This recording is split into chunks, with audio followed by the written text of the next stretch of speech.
സ്വത്ത് കൈവശപ്പെടുത്താൻ വേണ്ടി ശ്രമിക്കുകയും ആ സ്വത്ത് എന്നത് പണമല്ല, മറിച്ച് ഇൽമാണ്.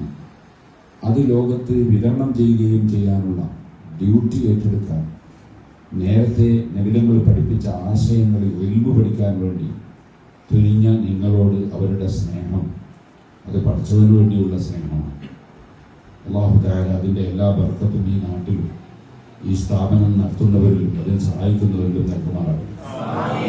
നിങ്ങൾക്ക് വലിയ ഉത്തരവാദിത്വമുണ്ട് എന്ന ബോധം എൻ്റെ പ്രിയപ്പെട്ട വിദ്യാർത്ഥികൾക്കുണ്ടാകും. നിങ്ങളുടെ ഏറ്റവും വലിയ ഉത്തരവാദിത്വം നിങ്ങളുടെ ഡ്യൂട്ടി നിർവഹിക്കുക എന്നതാണ്. നിങ്ങളുടെ ഡ്യൂട്ടി നിങ്ങൾ നന്നായി പഠിക്കുക എന്നതാണ്. എപ്പോഴും നമ്മൾ നല്ല അതവുള്ളവരായിരിക്കണം. ഇപ്പൊ തന്നെ ഈ സദസ്സിൽ വന്നപ്പോൾ ഞാൻ വളരെ ശ്രദ്ധിച്ചു. പലരും പ്രായമുള്ളവർ വരുമ്പോൾ അവർ കസേര ഒഴിഞ്ഞു കൊടുക്കുക, എൻ്റെ പ്രായമുള്ളവരെ ഇരുത്തുക. ഇക്റാമു ബിശ്ശൈബത്തി, പ്രായമുള്ളവരെ ബഹുമാനിക്കുക എന്നത്